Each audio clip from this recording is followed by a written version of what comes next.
First of all, what is Final Fantasy XIII's reputation? Every game can be considered divisive since not everyone likes everything, so I'm going to try to nail down an average opinion as best I can. I don't put much value into critics' reviews, but they are a good starting place for comparisons to other Final Fantasy games, and many players do take reviews to heart when making purchasing decisions. As it turns out, critics were fairly mixed on 13, but generally positive. There's a few 9s, a few 8s, even some 7s and lower. Aside from Famitsu, there aren't any super glowing reviews in there. Some sites like to give out 10s like candy, and there's none of that here. For the past 20 years or so, a 70 to 85 means critics consider a game to be just okay, not even particularly good or great. And the Metacritic average barely breaking 80 isn't the best sign for a AAA game, especially a Final Fantasy game. But let's take a look at how this compares to other main series Final Fantasies of this century. Here's FF10. I'm sure you already knew this. Final Fantasy X is one of the most well-renowned games of all time, let alone just Final Fantasy. All 9s are above, even some getting close to 10. Critics adored this one. Let's look at FF12 now. Still really good. Although it's one of the more beloved games now, this one got a lot of flack from fans when it came out, but critics loved it. That's almost all 9s from Western reviewers, even some 10s. Same Metacritic average as FF10 as well, and another perfect score from Famitsu. This is a good time to note that I'll be focusing on the Western sentiments in this video, since Japanese critics seem to love Final Fantasy no matter what, and I haven't talked to enough Japanese players to know what they think. Alright, but how about Final Fantasy XV? 11 and 14 are MMOs and are quite different from the other numbered titles, so let's look at the most recent game. I remember this one getting a lot of flack as well, since it was the first to have fully action-based combat and was released with a lot of bugs and lack of content. Well damn, a little worse than 12, but still slightly better than 13. The Metacritic average is a little lower for PlayStation, but higher for other platforms, and the scores seem a bit higher altogether. Overall, critics liked Final Fantasy XIII, but it didn't get anywhere near the praise that other recent Final Fantasy games have received. Considering the older games also tend to get lots of praise, that indicates that 13 is considered one of the worst in the series. But critics aren't everything. In fact, they're next to useless in terms of actual game critique, so let's see what the players thought, especially Final Fantasy fans. The Metacritic user score is a good place to start. Whoa, 13 ain't looking so good here.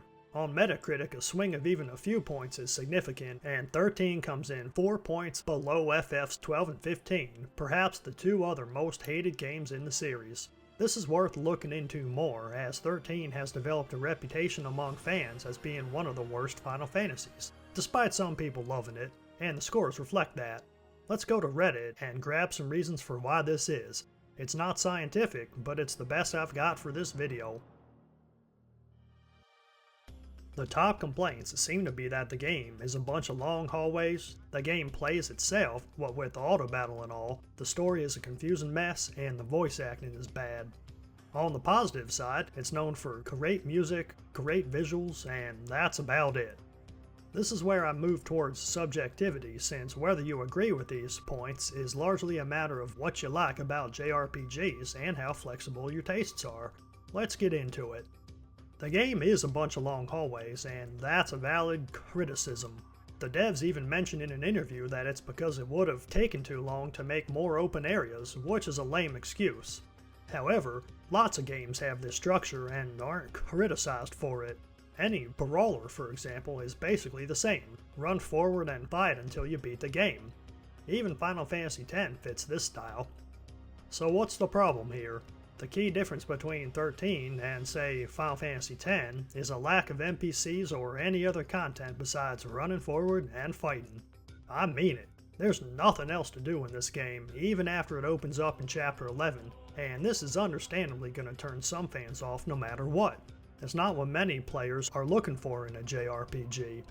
Some sections drag on longer than necessary as well, with copy and pasted assets that feel too long, even for me. Personally though, I don't mind any of this. I enjoy the combat enough all the way through to make up for lack of other content, and I can throw on a podcast when a section of gameplay starts to get a little boring and get through it just fine. This doesn't detract from my overall enjoyment of the game, but I understand that it might for other players. And frankly, in 13, I rarely went the zone out to a podcast route since the music is so good. The game frequently changes up the music you hear in battles, not only sticking with the main battle theme, but sometimes using music from the area you're in when it wants to invoke a certain feeling of dread or excitement. This goes a long way toward making battles feel less repetitive. And that battle theme, man is it good. It starts with that classic Final Fantasy feel, like you're marching into war, reminiscent of FF7's fighting theme, or the standard intro of the early Final Fantasy battle themes.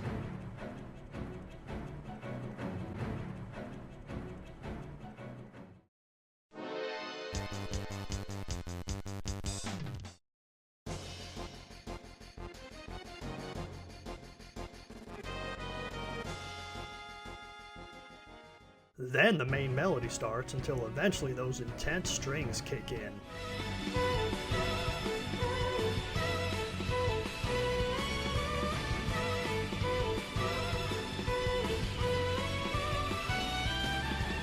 I can't get this song out of my head. Nearly all the tracks are fantastic, and 13 continues the series' tradition of having standout music. It also helps that the visuals are spectacular. They look great even now in 2021, and the game looks better than many PS4 games, even Final Fantasy XV. Call me a simpleton, but I could run through hallways all day if they look as pretty as they do in FF13. Now, graphics alone don't make a game good, but Square clearly made them a priority here. It shows, and I love it. This is one of the best looking games I have ever played, particularly the sequences that take place at the fireworks festival and the beach. There's so much detail even in locations that are only used once, which other players might run right past and never explore. I enjoy taking my time here and seeing all the beautiful assets Square designed. It's a simple pleasure that only video games can offer. Finally, I have often heard, both as a positive and a negative, that the game gets good once it opens up after about 20 to 30 hours. This is a tough claim to dissect. I enjoyed the story and gameplay throughout, so I can't agree that it gets good at this point, but it does change. You're suddenly able to explore a relatively open FF12 style area with Roman monsters, many of which are too strong for you to defeat right away. This is a welcome change, and I spent a good 15 hours exploring during this chapter alone, but there's no added mechanics or quests aside from fighting more monsters. It was enough for me, but I can understand how it doesn't offer enough for some players. The next criticism on the list is that the game plays itself. This one is not so valid. Since combat is my favorite part of JRPGs, I'm going to spend a while on this point. The auto battle mechanic is similar to Final Fantasy XII in that the challenge is in setting up your party appropriately. Sure, in the first few hours, you're basically mashing X to do the same attacks repeatedly, but the game quickly introduces new enemies that require different class setups or paradigms to take down in a reasonable amount of time.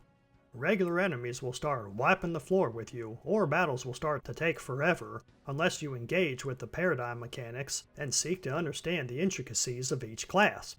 It's by dying to seemingly easy enemies that the game teaches you, through the gameplay itself, how to improve. This is a smart way to avoid the kind of handholding that many players complain about in other JRPGs. It's a deep system that appears simple at first, and the combat is more fun the more effort you put into it. I've heard some people say that it's necessary to input commands yourself for some of the harder bosses, but I rarely found a need for this. The game does an exceptional job at choosing the right commands when you elect to auto battle, and that's a strategy I'd recommend for almost the whole game.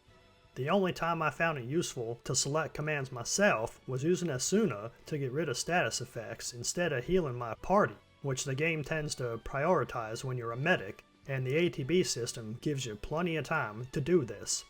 Otherwise, let the auto battle do its thing, baby. The game is designed to push you away from micromanaging attacks and instead focus on the macro management of which paradigms you use for any given situation. Setting up these paradigms and switching them at the right time is the primary appeal of the combat, and there's other strategies you can use to make battles go even faster, such as initiating your attacks before the ATB bar fills up all the way in certain situations to kill enemies faster. 13 plays a bit like a real-time strategy game in this respect, and while it's a far cry from previous games in the series, it's fun in its own right. Fans of series with more passive combat like Xenoblade should find a lot to like here. Party AI is exceptional, always doing what I wanted them to for any given paradigm and situation. I'm impressed by how useful buffs and debuffs are as well.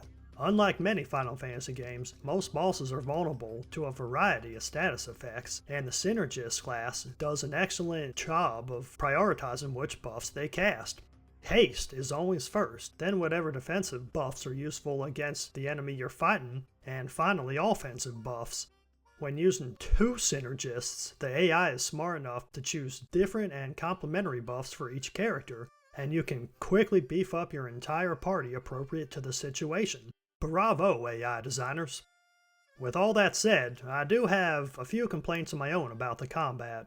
The first paradigm shift in battle takes too long, and it's not handled like a cutscene. Enemies are still able to attack all the while, and it's bizarre that the later paradigm changes in the same battle take less time.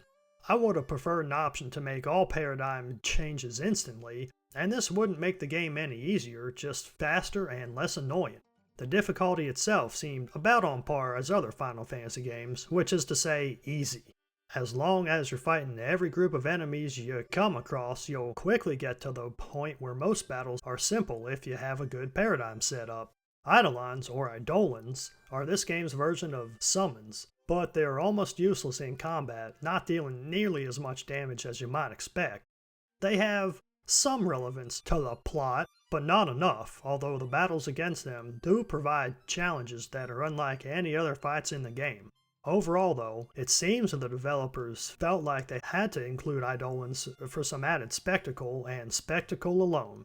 They could have been cut without losing much. Also, leveling up weapons and accessories is presented as an important mechanic, but you don't get enough materials to level them up much during the entire main game unless you grind excessively, which isn't practical or otherwise useful until the post-game. The same is true for the shop. It's ever present throughout the game, and seems like it should be important, but aside from buying some potions or Phoenix Downs, you never have a reason to use it unless you want to take on the post-game content. Speaking of the post-game, it wasn't appealing enough for me to bother. This is typical for me in JRPGs. I'd rather move on to a new game instead of putting dozens of hours into a game I've already finished, but FF13's is especially underwhelming. It consists only of doing more missions in the open area you first visit in Chapter 11, and every mission is nothing more than a fight against a tough enemy. That's it. There's no other quests, no NPCs, no actual content, just cookie-cutter monster fights. While I enjoyed these, and I did about 2/3 of them during Chapter 11 itself, I had my fill by the time I was ready to see the game's ending, and I'm not going back. Alright, let's talk about the story. Possibly the most common criticism of Final Fantasy XIII that I've read is that it throws you into the action, uses a bunch of terms that don't make any sense, and the plot is confusing as all heck. I can't disagree with this more. While made-up terms like Lassie, Fal'Cie, and Cocoon are used early on with no explanation, the characters are presented as the initial hook for the player, then the strange terms are explained later on when they're relevant to the plot. And the game does a good job of this. It's never necessary to understand these terms the first time you hear them. When I'd hear a new term like Lassie, I'd remember it and wonder what it was, but I was focused on learning who these characters are first. It would never be too long before the terms were explained, and once they were, it recontextualized what I'd already seen in the story. This is the good kind of mystery box storytelling, since all the mysteries are actually explained, unlike in, say, films by a certain director that use a similar technique. Furthermore, these mysteries are often explained in flashbacks that add interesting context to who the main characters are and why they're each motivated to go on their journey. The game spends a lot of time on backstories and character development, more so than any other Final Fantasy I've played, and for the most part, it works. These bits of character building are interspersed throughout the game and are welcome breaks in action, much like visiting a new town might be in other JRPGs. So, while yes, the gameplay consists of nothing but running through hallways and fighting enemies, the game overall has a lot more content to offer. Some of these flashbacks are even playable and let you walk around, soaking everything in. In a game this beautiful, I think that's worth more than some give it credit for. As an aside, you can also read data logs that explain terms earlier than they're explained in-game, as well as provide world building. These are always optional, and they're not long at all, despite some complaints I've seen. It's essentially the same as getting an info dump from an NPC, only streamlined in menus and acts as a break from all the hallway running. I don't understand players not wanting to read these when JRPGs often have lots of NPC text to read, but it's not gameplay, so I suppose it's a fair enough criticism. On the other hand, I don't often hear anyone bashing Mass Effect for putting so much of its world building into the Codex, and there's orders of magnitude less to read in Final Fantasy XIII, and all of it is relevant to the plot. Anyway, I won't get much into the story itself, but I'll say that I have a high tolerance for what I call Japanese bullshit, and I often enjoy the cheesy, over-the-top nature of how many JRPG stories are told, including Final Fantasy XIII. The story takes itself so seriously and has that classic Japanese earnestness that I couldn't help but get into it, despite a few plot holes or unexplained aspects. For the entire main story, I wanted to see what happened next, and the plot overall was more interesting and made more sense than most JRPGs I've played. That's impressive. I'll finish this video by addressing the criticism I disagree with the most, the voice acting being bad. I don't see it. I thought the voice acting was solid to great all the way through, and I even like Vanille. Yes, Vanille, the ditzy magical girl whose voice actress was instructed to imitate all the little grunts and other odd vocalizations so common in Japanese media.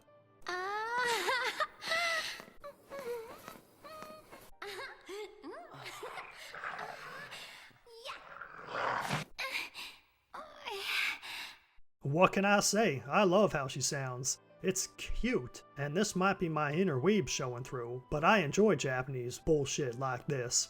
It's charming, and if I wanted to play a Western game, I could do that. This kind of quirky, exaggerated speech is one of the reasons I like Japanese RPGs. This is all subjective though, so I don't have anything else to add. I'll end by saying I understand this criticism even if I don't agree with it.